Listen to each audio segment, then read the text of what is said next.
ফাহমিদুল আসলে মানে তার মানে হলুদ কার্ড জনিত কারণে ভারত ম্যাচে খেলতে পারবেন না।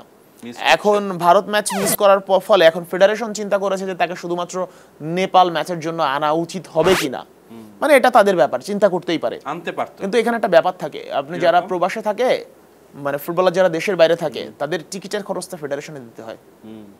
মানে সেই দেশ থেকে এসে খেলে যাবে, তার টিকিটের খরচটা ফেডারেশনে দিতে হয়। ফেডারেশন এটাও চিন্তা করতে পারে দিতে চাচ্ছে না এরকম কিছু? না না, এমন কিছু না, ফেডারেশন এটা চিন্তা করতে পারে যে ও নেপাল ম্যাচ একটা ফ্রেন্ডলি ম্যাচ, এত টাকা খরচ করে তাকে ইতালি থেকে আনবো আবার পাঠাবো, না ধরেন দরকার সে যদি খেলতো এই ম্যাচটা, তার সাথে তো টিমমেটদের বন্ডিংটা আরো হ্যাঁ এইটাই তো কথা।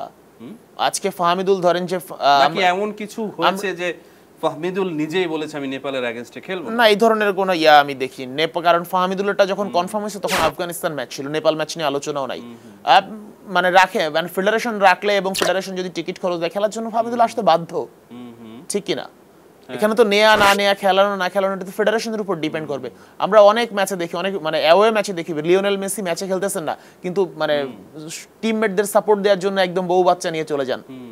আর্জেন্টিনার হয়ে অনেক ম্যাচে আমরা দেখেছি। ফাহমিদুলকে আনা যেত, অবশ্যই আনা যেত, চাইলেই আনতে পারতো। এবং নেপালের সাথে ধরেন এমনটা হতে পারতো যে নেপালের সাথে তিনি খেললেন এবং বাংলাদেশ ইন্ডিয়ার ম্যাচটা তিনি স্টেডিয়ামে বসে দেখলেন।